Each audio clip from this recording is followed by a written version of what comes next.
మరో కలల సౌధానికి శ్రీకారం పలికారు ఈ స్థలం యజమానులు. చాలా కాలంగా అంటే చాలా సంవత్సరాలుగా నీటి కుండల తొణికిసలాడుతూ ఉండే ఈ ప్రాంతం యజమానులు స్పందించారు.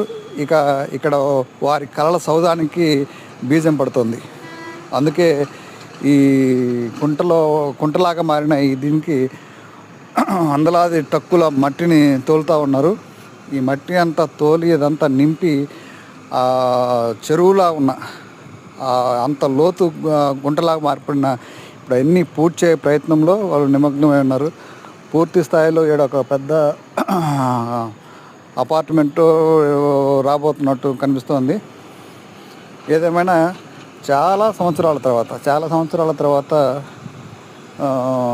ఈ స్థలం యజమానులు స్పందించినట్టు కనిపిస్తూ ఉంది.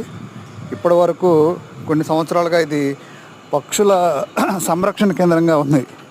కొన్ని వందల రకాల పక్షులు ఇక్కడ జీవిస్తూ ఉన్నాయి. లాస్ట్ సమ్మర్లో కొన్ని పక్షులు ఆ సమ్మర్ వేడిమి తట్టుకోలేక వాటర్కి కొంచెం డ్రై అవ్వడంతో కొన్ని పక్షులు ఇక్కడి నుంచి వెళ్ళిపోయినాయి. మిగిలిన కొన్ని పక్షులు మళ్ళీ వింటర్ వచ్చేసరికి వాటి సంతానోత్పత్తిని పెంచుకొని మనుగడ సాగిస్తూ ఉన్నాయి. ఇప్పుడు ఈ ప్రాంతంలో చాలా రకాల పక్షులు, చాలా అరుదైన పక్షులు ఉన్నాయి. వాటికి ప్రత్యామ్నాయం తప్పిపెట్టట్లేదు.